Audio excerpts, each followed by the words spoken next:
Pedro, bem disposto? Alô? Estás-me a ouvir bem? Estás-me a ouvir? Bom ver-te. Então, como é que estás? Mal. Eu. Tu onde é que estás? Eu estou em residência num projeto novo do Rui Horta, que é a herdade do Freixo, ou montado do Freixo, a herdade do Freixo do Meio. Sim, eu conheço. Estive aí este ano. Nas férias passei por aí só para visitar.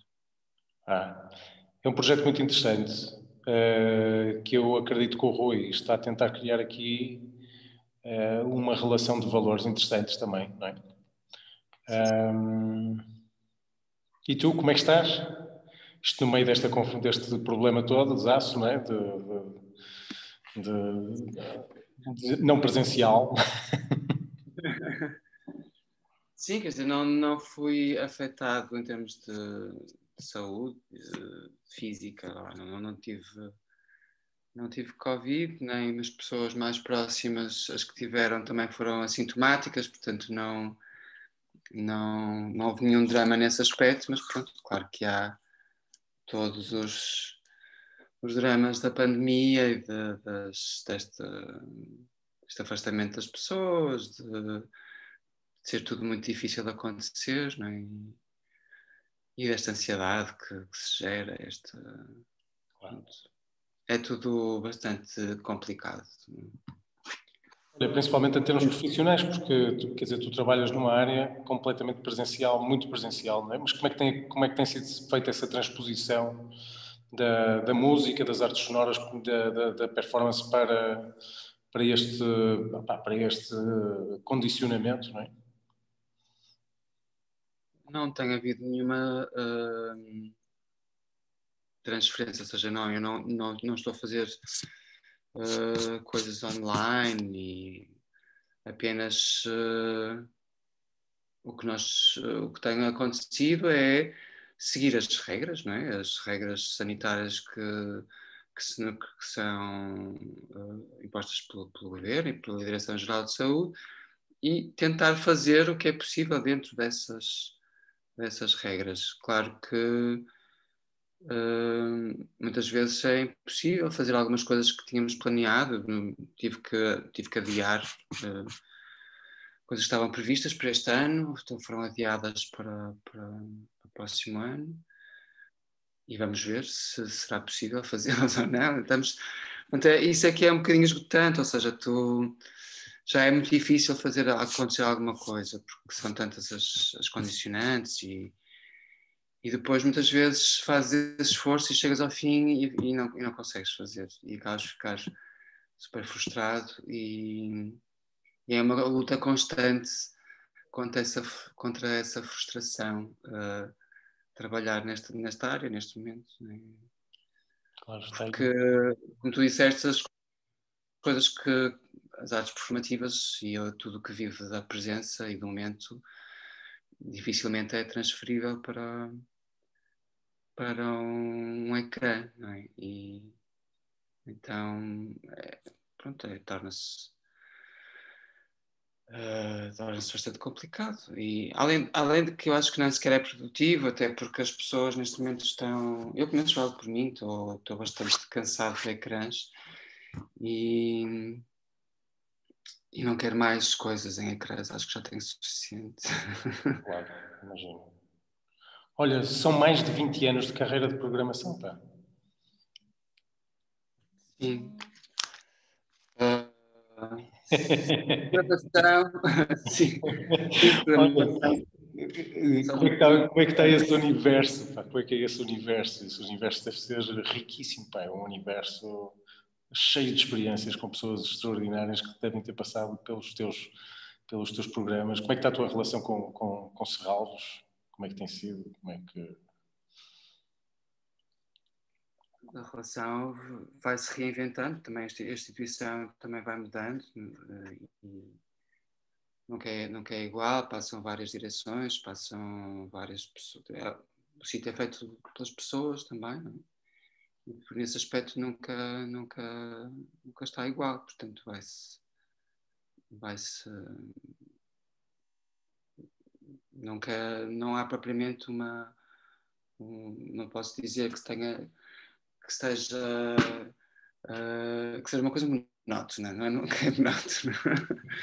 E até porque, pronto, pela natureza do trabalho, vais sempre conhecendo artistas novos, as práticas artísticas vão mudando, vais evoluindo com elas, não é? Os públicos vão mudando, vai tudo mudando, e nesse aspecto é sempre desafiante. Agora, claro que já estou em Serralves desde eu comecei a trabalhar em Serralves, a fazer o meu serviço cívico em 1997, portanto já vão muitos anos. A programar, só comecei a programar em 99, mas pronto, é uma carreira já muito longa no mesmo sítio, mas entretanto tive outros desafios. Estive a trabalhar no Hangar Bicocca, em Milão, durante 5 anos, portanto foi também uma experiência importante, conhecer outras realidades, outras equipas, outras formas de trabalhar, outro espaço. Lá o espaço é brutal, é um hangar industrial assim, gigante, e ter que trabalhar naquele espaço não era fácil, portanto era sempre um desafio. Para além de que a programação lá era diretamente ligada às exposições, portanto havia sempre esse lado de conhecer o trabalho do artista, falar com ele, se fosse vivo, investigar e tentar propor alguma coisa, muitas vezes em diálogo com os próprios artistas, tentar fazer uma proposta musical ou performance sonora. E portanto também foi uma experiência, uma boa experiência que terminou este ano. E pronto, e outras coisas que vão surgindo e que também alivia um bocadinho a ligação a Serralves, no sentido em que arejas um bocado e vais trabalhando com outros sítios e outras pessoas e outras. Né? Como é que foi a tua relação com Paris? Com Paris? Com Noiselle, não é? Não foi Paris, mas foi Noiselle. Noiselle. Sim, são os arredores de Paris. Na verdade, o convite surgiu da Ferme do Buisson, que é a instituição que me convidou não só a mim, mas também à Cristina Grande e ao Ricardo Nicolau, que somos os programadores do Museu com Performance, que é um programa de performance anual em Serralves, e a diretora da altura convidou-nos a participar na programação de um programa que eles também fazem, que é o Performance Day, com um programa de artistas portugueses para integrar a programação daquele ano deles. Portanto, foi uma coisa pequenina, levamos alguns artistas, mas foi importante porque levou alguns artistas portugueses a um programa que é reconhecido internacionalmente e é uma instituição também importante.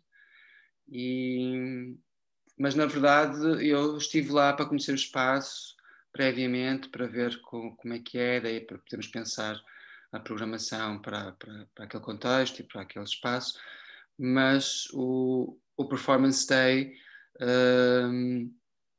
coincide com a data do Serralves em Festa, portanto eu não pude estar lá na altura em que foram apresentadas as performances, apesar de que convidamos críticos. A Alexandra Balona, uma crítica de dança e performance, foi lá a nosso convite para acompanhar a programação e depois deu-nos o feedback dela. Portanto, foi assim. Mas pronto, foi uma experiência mais curta, não foi como uma coisa tão continuada durante 5 anos, como foi em Milão, e pronto, mais próximo também do que fiz o ano passado. Foi ano passado, já nem sei. Em Sheffield, com o No Bounds, que também participei com o Marco Fell numa programação específica feita para um espaço que o festival ia usar, que era um museu industrial, era um espaço muito, muito carregado e muito estranho, cheio de máquinas, instrumentos, tudo pronto, era um contexto bastante difícil de abordar, mas acabou por correr muito bem. E fizemos uma programação lá nesse museu Como é que se que foi, chamava... como é que foi, Desculpa? como é que foi a tua experiência de trabalho com o Marco Fell? Tipo, o que é que... Com o Marco. Eu conheci o Marco em Milão, exatamente. A primeira vez que convidei-o para ele apresentar uma performance, isto em 2015 ou 2014. E, entretanto, é um artista que eu continuei a seguir, porque gosto muito do que ele faz. Inclusivamente convidei para fazer um grande projeto em Serrados, e que até resultou na edição de um disco com o Drumming, o grupo de percussão, juntai-os e eles trabalharam juntos e acabaram por criar uma peça nova. Mas, para além disso, criamos também alguma amizade e temos uma relação mútua pelo trabalho um do outro. E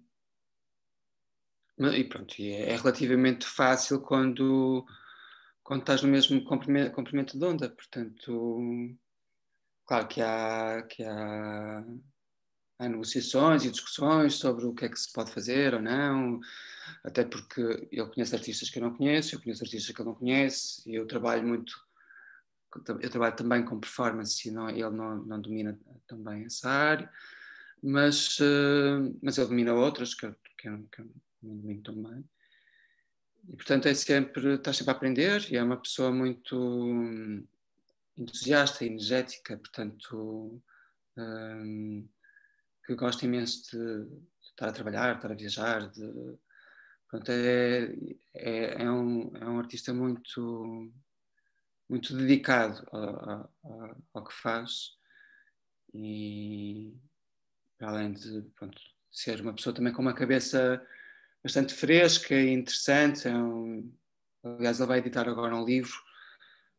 Também, pronto, há um lado também teórico, ele tem um suporte teórico para o que faz, que também torna a relação com ele e com o trabalho dele mais profunda e mais interessante. Não é? Sim. Como é que tu sentes assim essas diferenças de trabalhar com equipas em Itália, França, Inglaterra, esta quadrangulatura depois com Portugal? Como é que tu sentes? As coisas fluem mais em França, fluem mais em Itália, fluem mais em Inglaterra, as coisas fluem em Portugal? Como é que tu sentes a dinâmica dessa energia? Eu não sei se posso comparar, até porque não me sinto... Sheffield não é Inglaterra, Noisiel não é Paris nem é França, portanto Milão não é Itália. São contextos muito... Tal como eu dizia antes, as pessoas fazem os sítios, e claro que há questões que têm a ver com sistemas nacionais, tipo burocracias, as coisas às vezes são mais atadas ou menos atadas em termos burocráticos ou em termos de regras. Em Milão, por exemplo, havia imensas regras com os bombeiros, tudo tem... Era preciso mover equipas grandes para fazer alguma coisa acontecer, porque havia uma série de regras burocráticas que tinham que ser seguidas, especialmente com uma instituição grande como era o Hangar Bicoca. Mas não sei, não me sinto à vontade, não me sinto especialista no contexto nacional de nenhum desses países, só por ter trabalhado lá ou ter tido um projeto lá, ou ter trabalhado durante um período com uma instituição. Portanto, não sei se posso fazer generalizações. Também não, tal como não gosto que generalizem sobre os portugueses e que digam, os portugueses são isto ou aquilo. Não, acho que sim, se calhar há traços que atravessam mais pessoas, mas não acho perigoso generalizar.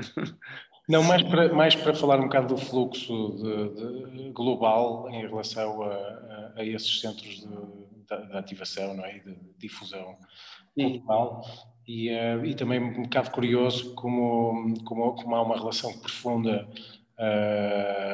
entre, vamos dizer, uma parte etnográfica ligado mais antiga, não é? Mais ligado à questão tribal e à questão animista, que está a começar a ficar muito patente na performance.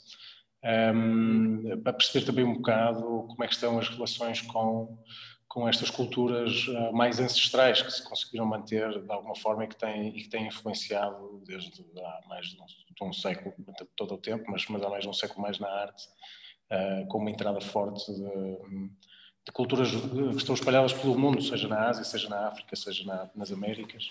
De que forma é que isso está... Esses lugares têm se calhar, num certo aspecto, estão mais ligados a outras culturas que o Porto, não é? Porque o Porto não é propriamente uma cidade onde neste momento começa a haver, não é? E ainda bem, é uma coisa que eu gosto, aliás. Moro numa zona da cidade em que vou à rua e agora sim vejo diversidade cultural, tem uma mesquita aqui na rua, tipo, essas coisas que eu gosto. E em Milão também é uma cidade gigante e portanto há comunidades muito grandes de outras origens e com culturas diferentes. Mas, por exemplo, Sheffield já é uma cidade mais pequena, é claro que há apesar de haver uma comunidade grande vinda do Paquistão, pronto, difere muito, não é? E acho que as pessoas que vivem na cidade depois acabam por condicionar esses fluxos, não é? Depende muito da história da cidade, acho eu, como elas foram evoluindo. Nesse aspecto, Porto e Lisboa são muito diferentes, por exemplo.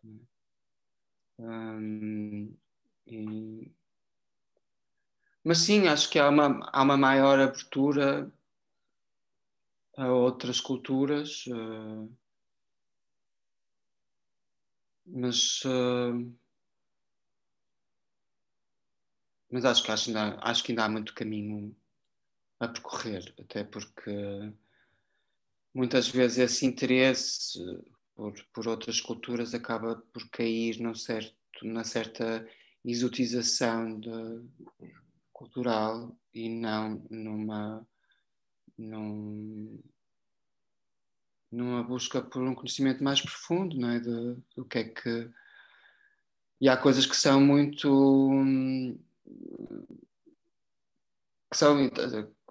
há coisas que são muito profundas, que não estão à superfície, não é? E muitas vezes as pessoas ao que acedem é à superfície, é à forma, e não ao conteúdo, de onde é que vêm as coisas.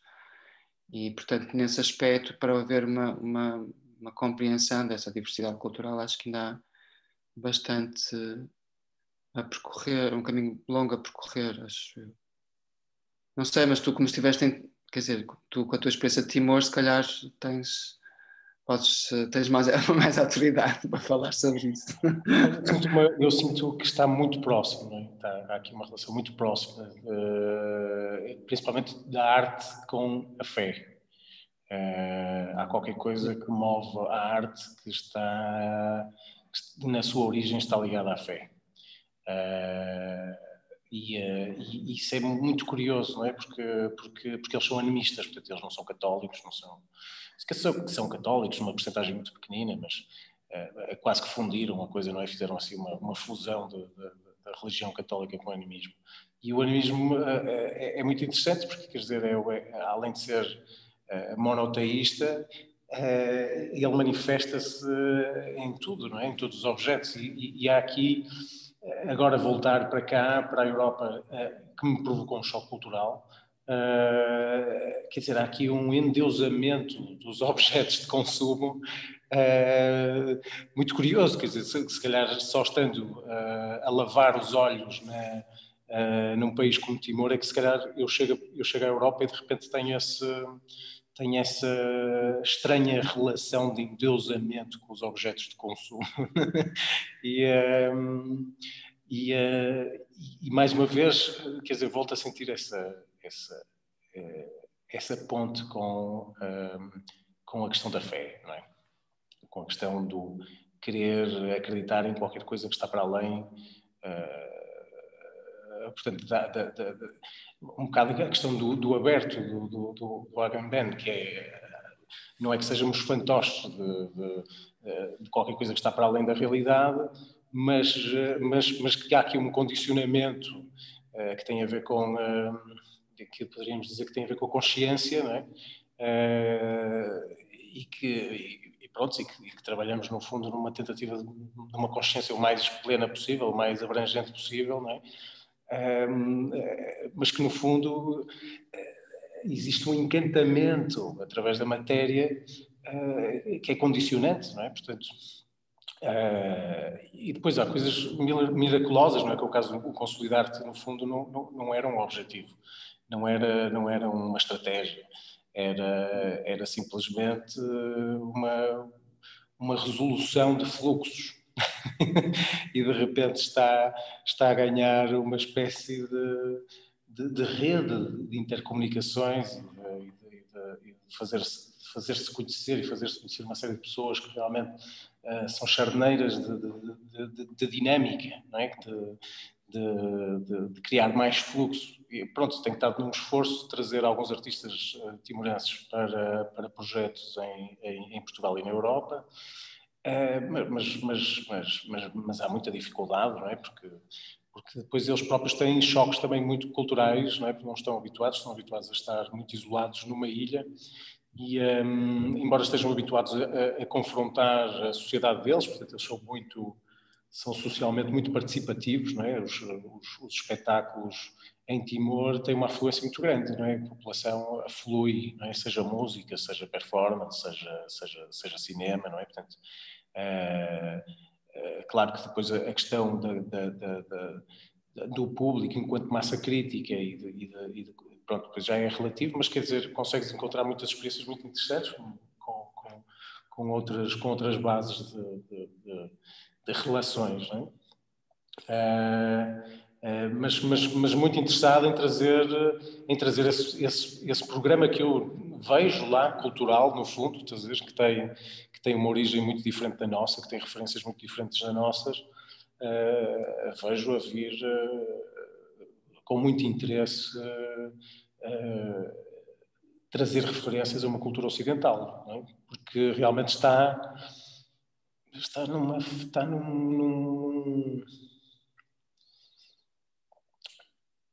eu não queria dizer que está numa origem, porque não é essa a questão. É para além da questão da origem, não é? Mas há qualquer coisa, há uma relação, uma espécie de comunhão com a natureza que realmente eu acho que nós nos afastámos um bocado e que não estamos bem a ver da mesma maneira a lógica. Não é? É óbvio, creio que essa relação, já toda a gente percebeu que essa relação está muito fragilizada e que é super importante. Deixa-me só aqui abrir a porta.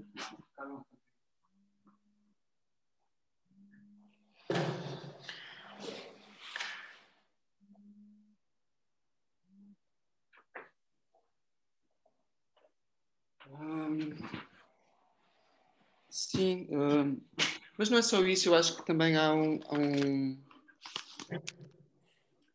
mesmo em termos de percepção e de organização cosmológica, vá lá, as culturas podem ser radicalmente diferentes e isso muda logo, torna muito difícil depois, se não conheceres, se não tentares entender ou menos imaginar como será, ter uma organização diferente em termos de organização do teu mundo é difícil haver essa comunicação, porque senão depois é tal coisa, depois cais no perigo de ter uma relação mais com o exótico Eu acho que eles têm uma relação muito biónica com a natureza, não é? Portanto, nós temos uma relação biónica patente, não é? Esta questão das máquinas e da tecnologia. Sim. E eu acho que a relação deles biónica é mais sociológica. Pronto, eles têm uma relação com as sociedades dos animais e das plantas com uma consciência diferente, não é? Portanto, para tu veres assim, para tu ter assim, um exemplo assim rápido, o know-how de jardinagem, por exemplo, o know-how de jardinagem em termos gerais é de um nível de literacia, vamos dizer assim, fora do comum. Ou seja, a relação, se calhar, com a escrita ou com a língua está empobrecida, portanto, não tem grande importância, portanto, eles falam muito bem, são muito comunicativos, portanto, e se calhar não escrevem, não sabem escrever. Mas, de repente, passear com eles na floresta é qualquer coisa de extraordinário, porque o know-how que existe, portanto, a forma como eles passeiam no hipermercado natural, vamos dizer assim, tem uma beleza, pá, realmente tem outra beleza. Pronto. E eles, se calhar, não a sabem, não a veem como uma coisa. Eles veem-na como uma normalidade. Portanto, isto é uma coisa normal. Não é? Nós ficamos encantados, ou eu fico encantado. Para eles, na generalidade, há um fundamento muito natural. Não é? E depois o lado performático também está muito ligado aos rituais. Portanto, eles têm muitos rituais. Alguns são oraculares, não é? Tipo, é uma questão de oráculo, portanto, eles precisam de consultar através do Matandog, que há muitos, não é? Há muitos Matandogs, portanto, as sociedades funcionam mais ou menos como triviriados, e o Matandog é um feiticeiro, é médico, é farmacêutico, ele é tantas coisas dentro desse espectro, não é? Da relação da natureza com o divino, que a sociedade participa muito em rituais que podem ser de pacificação, que são julgamentos, mas são julgamentos sociais, portanto o julgamento é feito de outra forma. Às vezes a natureza própria julga a situação, aliás, há uma situação muito complexa. Quando eu acabei de chegar, eu fiquei surpreendido com essa situação, porque o Osme é um tipo, para a pessoa que para o sítio onde nasceu, que é Los Palos, que é um sítio bastante recôndito da ilha, não é? Muito isolado, já na periferia do mar de Timor. O Osme é um grande poeta, para mim. Tipo, a forma como ele escreve, a forma como ele pensa é de uma poesia e de um satirismo muito interessante. Para uma pessoa que não tem grandes referências ocidentais ou outras referências literárias, não é? E depois tem um ato performático muito inato, não é? Portanto, ele não se posiciona propriamente no espetáculo, não é uma questão de posicionamento. Ele de repente tem essa necessidade e de repente o espetáculo forma-se à volta dele, não é? E a mãe dele, quando eu cheguei a Timor, tinha sido comida por um crocodilo. Ora, isto é um problema social brutal, estás a ver? Portanto, eu ainda não o conhecia enquanto artista e a primeira coisa que eu sei dele é que a mãe dele foi comida por um crocodilo no meio da floresta, estás a ver? Portanto, o crocodilo nem sequer estava na água, estava no meio da floresta, estás a ver? Ora, o crocodilo é sagrado, e para mim o crocodilo é sagrado, eu ocidental, não é? Questões cerebrais, do estudo do cérebro, não é? A questão do cérebro reptiliano, o cérebro primordial, não é? O central.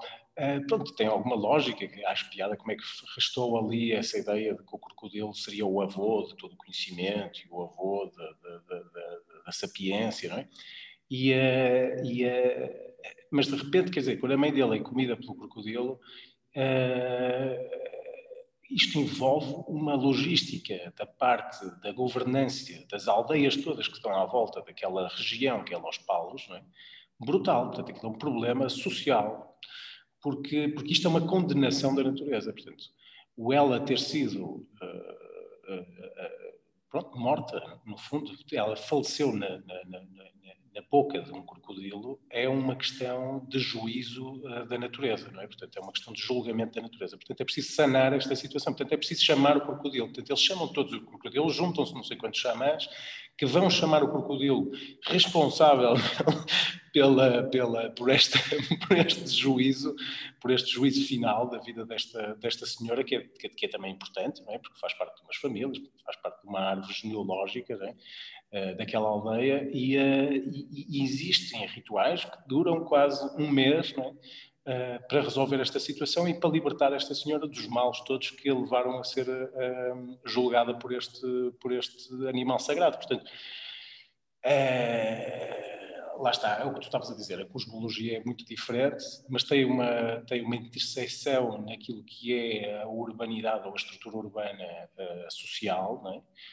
Ou seja, tribunais, hospitais, segurança social, toda esta estrutura ocidentalizada de alguma forma está inerente a uma organização social daquela ordem com uma participação.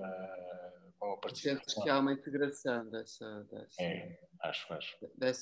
ordem social mais ocidental com o resto. Portanto, mas achas que é uma integração que é harmoniosa e pacífica, ou há choques entre essas sim, quer dizer, há obviamente choques, há obviamente sempre uma tentativa de equilíbrio constante, não é? Se é mais equilibrada, parece-me mais equilibrada porque existe realmente uma relação com a natureza mais harmoniosa. Não existe tanto uma distanciação, portanto não há a sensação de antropocentrismo em Timor é menor, portanto não tens tanto essa sensação de estar sempre na dimensão humana, não estás sempre na dimensão humana. No dia-a-dia não estás normalmente sempre na dimensão humana, estás mais numa dimensão biocêntrica e muito mais vezes numa dimensão ecocêntrica do que o normal, não é? Portanto, estás mais reduzido a uma coexistência no meio da natureza, não é? E não tanto num cenário antropocêntrico, não é? Que já está muito trabalhado e que se distanciou muito de tudo, não é? Portanto, em que a natureza, na sua mínima manifestação, é invasiva, não é? Tipo, vamos dizer, entrou uma barata na cozinha. Ou temos um rato em casa, não é? Temos um rato em casa, mas tem um pelo muito bonito, o rato. Mas não podemos ficar com o rato em casa porque não é um animal de estimação, portanto não vamos domesticar um rato selvagem, não é? Portanto, este tipo de... eu estou ainda a ter este tipo de choques na cultura ocidental depois de ter participado tanto tempo na cultura deles, não é? Tipo, se calhar... Sim, claro. Mas acho que isso tem a ver também com a própria configuração da realidade material dos lugares, não é? E eu às vezes sou um bocadinho resistente a esta dicotomia entre a natureza e a tecnologia e tudo mais, porque bem, os homens são naturais, portanto não acho que esta dicotomia às vezes é um bocadinho artificial. É perversa. Mas acho que muitas vezes tem a ver com o facto de essa presença ou não da natureza também tem a ver com uma certa preservação que houve dos lugares, não é? Em que não foram tão colonizados pelo homem, não é? E nesse aspecto, se calhar, essa relação surge por aí, não é? Numa cidade que é um ambiente profundamente marcado pelo homem e que concentra muitas pessoas no mesmo sítio, não é? Claro que o homem, para sobreviver, teve que modificar todos esses lugares para conseguir estruturá-los por forma a ter uma vida melhor, não é? E se estivéssemos todos espalhados, agora se fores para o campo, não é? Aí é diferente porque tens mais espaços, tens menos pessoas, tens menos densidade populacional, portanto é muito diferente. Eu acho Mas acho que há diferenças que são mais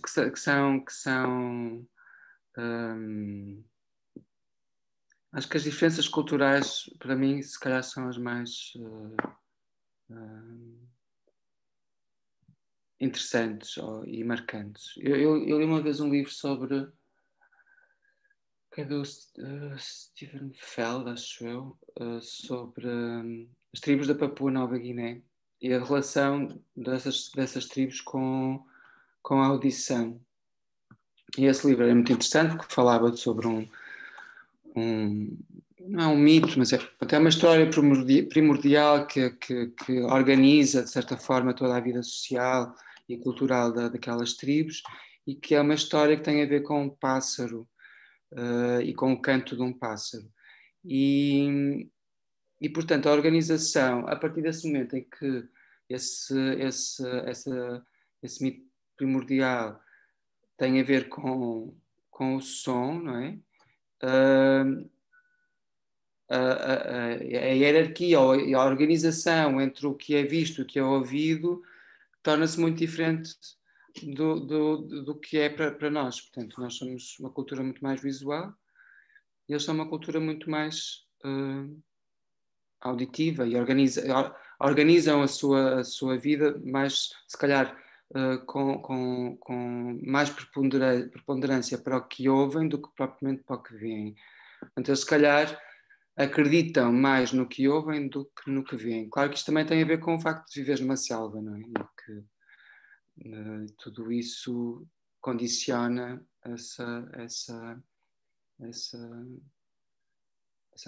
esses modos de organização do mundo. Mas para mim é difícil de imaginar, não é? Uma cultura onde há mais equilíbrio entre os sentidos, não é? Porque, como te disse no início, nós estamos sempre colados a ecrãs e a cultura visual é tão esmagadora para as sociedades ocidentais que muitas vezes só esse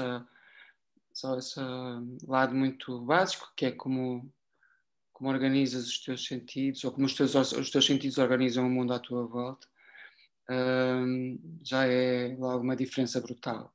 Então, é verdade, o que eu sinto que tu tens toda a razão, esta questão da colonização, ali sente-se que a colonização ali fica num patamar muito administrativo, portanto não há a influência que há noutros países que nós conhecemos, não é?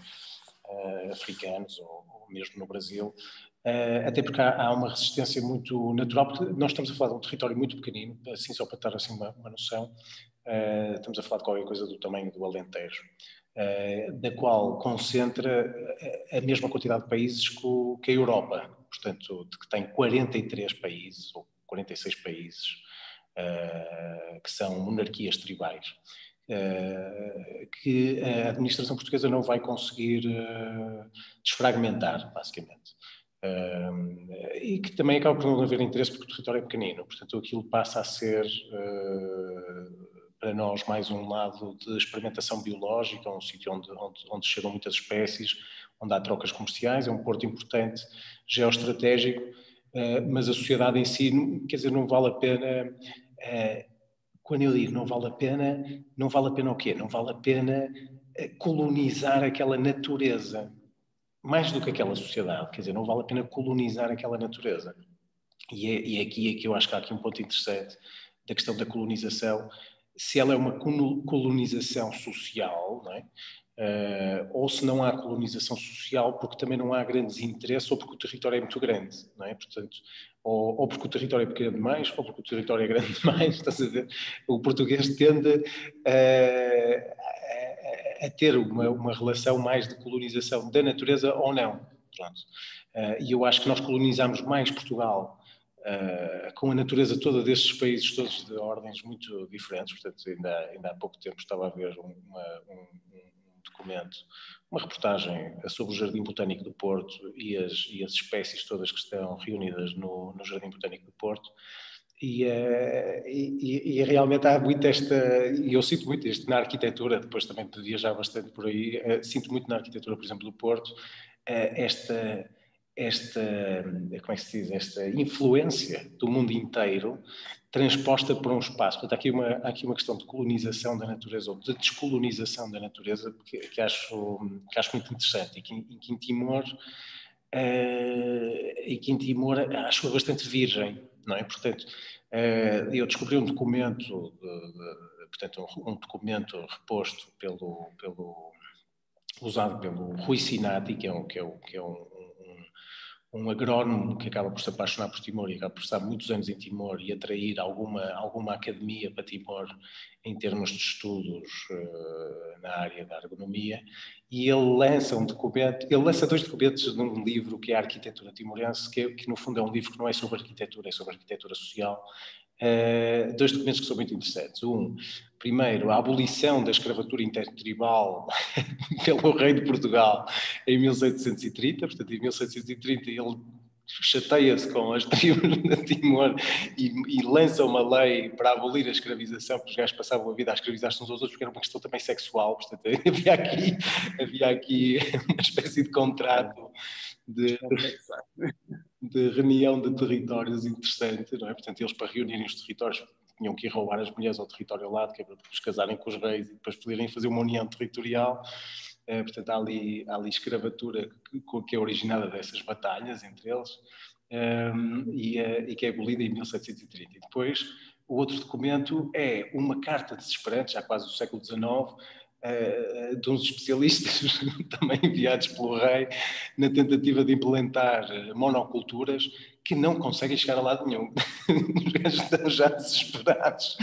Mas eles não querem plantar monoculturas porque não aceitam a divisão do território, porque eles funcionam tipo comunidades e isto é desesperante e nós não conseguimos. Portanto, acaba por não ser bem sucedido. Quer dizer, foram muitas políticas que não foram sucedidas em Timor, devido à dimensão do território e à diversidade cultural que o território tem, que depois, quando vais mais para trás dos portugueses, começas a perceber que realmente há uma cultura de navegação à volta destas ilhas, não é? De passarem de umas para as outras, portanto, uma relação com a água muito forte e uma migratoriedade de culturas mais tribais, portanto, nestes arquipélagos, porque Timor está num arquipélago que tem mais de 13 mil ilhas, não é? Portanto, é um grande território muito fracionado, com delimitações muito próprias, não é? Portanto, há ilhas que são um país autêntico, não é?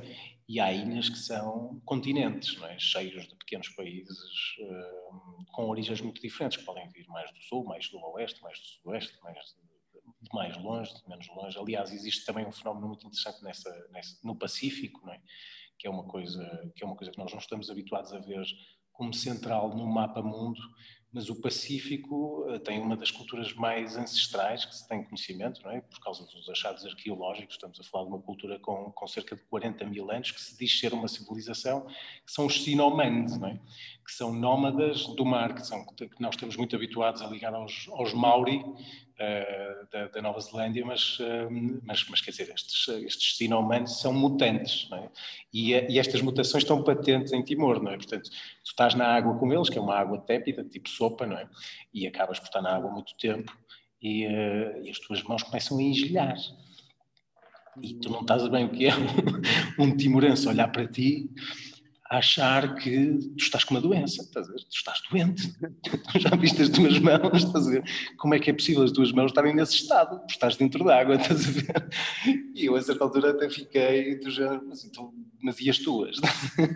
E pá, ele mostra as mãos, estás a dizer, eu fiquei do género, o que é isto? Estás a dizer, porque a mão dele está, parece que meteu umas luvas de lavar a louça, estás a ver? Umas mãos impecáveis, estás a ver? Tipo, optimizadíssimos, é o Aquaman, estás a ver? Opa, e isto são coisas que nos ultrapassam, estás a ver? Que às vezes não temos esta relação, estamos a falar de culturas milenares condicionadas como nós, não estamos habituados a ver os loiros que vêm de olhos azuis do norte da Europa, estás a ver e pronto, e sabemos que é uma transformação devido à climática e geográfica, mas nunca pensamos que, quer dizer, isso está espalhado pelo mundo inteiro, desde o sistema digestivo à pele, à visão, à audição, não é? Tipo, quer dizer, há aqui uma cultura de mutações muito, muito interessante, muito diversificada, com super-humanos espalhados pelo planeta. Tenho muitas saudades de um projeto teu, que era o teu restaurante, pá. Como é que se chamava? O Gira Pratos, sim. Gira Pratos, pá, que é completamente precursor numa coisa que depois vai ser um fluxo, não é? Do Porto, e que vai abrir muita coisa, mas Sim, nunca abre nada muito. Abriu uma altura em que a Baixa ainda não tinha a tal movida que depois foi imposta um bocadinho artificialmente, não é? pelas políticas camarárias. Pronto, mas foi numa altura em que ainda não existia isso, portanto, de certa forma, se calhar abriu antes do tempo, que só durou, não durou muito tempo. Mas sim, foi engraçado, mais a relação até com o cozinheiro, com o Tomo, que era um japonês, mas que tinha viajado por todo o mundo. Ele tinha vivido em França, em Espanha, na Itália, nos Estados Unidos, na Tailândia, nas Filipinas. Bem, ele tinha andado um bocadinho por todo o lado, e depois a cozinha que ele fazia era um bocadinho a beber muito às culturas gastronómicas desses lugares. E depois também à portuguesa. Ele adorava a minha mãe, porque a minha mãe era e é boa cozinheira, então ele adorava, queria aprender imenso com ela. Portanto, ele gostava muito de aprender, e era uma pessoa muito curiosa.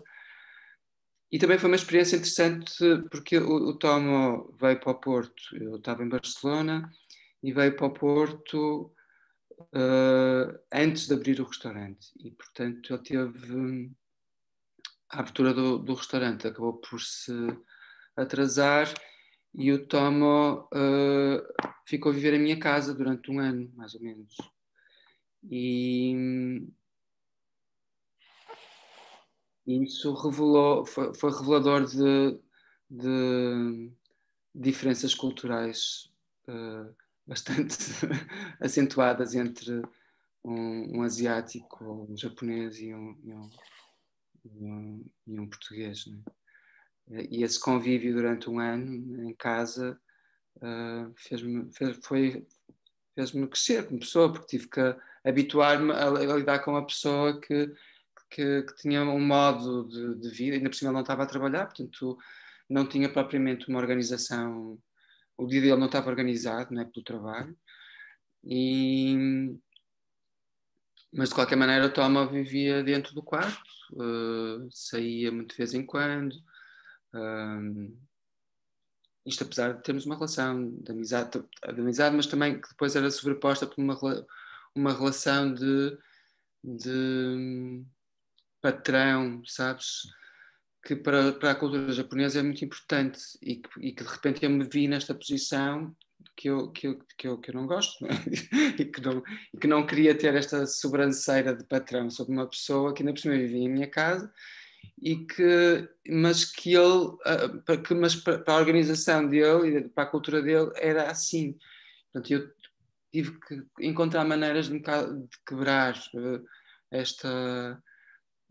esse tipo de relação com ele, e que acabou por resultar uma amizade que criamos, mas foi um exercício complicado.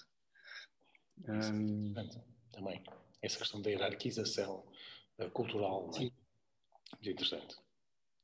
Olha, Pedro, foi espetacular, pá. Não te quero tomar mais tempo. Foi ótimo estar um bocado na conversa contigo e poder partilhar isto também com as pessoas que estão ligadas ao programa do Consolidar-te, que de alguma forma vai ganhando cada vez mais pessoas mais atentas. E continuamos a falar, eu depois continuo a falar contigo fora isto. Sim. E também, porque hoje vou também falar com o Rui Horta, portanto, depois ao partilhar este tipo de objetos com ele também vão surgir sinergias interessantes. Embora eu gostava de saber como é que está também um bocadinho o teu projeto, o Museu como Performance. O Museu como Performance, que não é um projeto, não é meu, somos 3 curadores, portanto é um projeto de Serralves e somos 3 curadores, sou eu, a Cristina Grande e o Ricardo Nicolau. E é um projeto anual, não sei se já vai para a 7ª edição, acho eu. E é um projeto de que gosto, porque também me traz memórias de um outro que eu também gostei muito de fazer e do qual tenho muitas saudades, que foi o Trama. E porque uma certa liberdade que dá, principalmente em termos de disciplinares e de formatos e tudo isso. Portanto, o que se procura com o Museu como Performance é exatamente isso. É o cruzamento disciplinar, é as relações com espaços diferentes dos que são protocoladas pelas disciplinas artísticas, não é? E também estar no centro, ou estar atento a isto, que é algo que os próprios artistas procuram, não é? Hoje em dia. Esta divisão entre artes visuais, artes performativas, literatura, o que for, acaba cada vez por soar mais postiça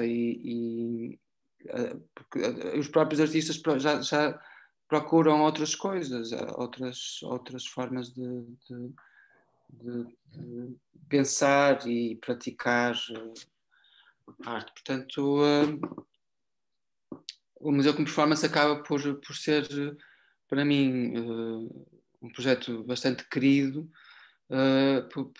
por esse lado, não é? Porque enquanto trabalho numa instituição, eu trabalho em Serralves, não é? E tenho o meu título, não é? Como oficial em Serralves é programador de música, portanto, e estas coisas, o oficial é sempre ainda muito compartimentado e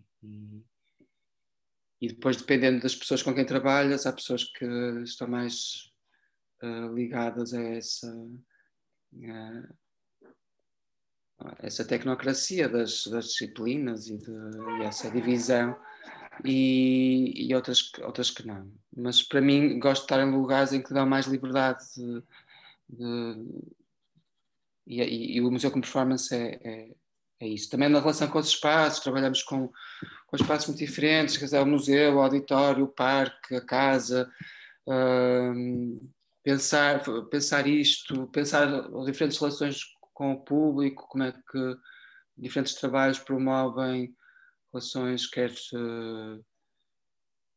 físicas, quer temporais, diferentes com o público e o que é que isso implica, quer em termos da experiência, mas muitas vezes também em termos políticos até, e sociais.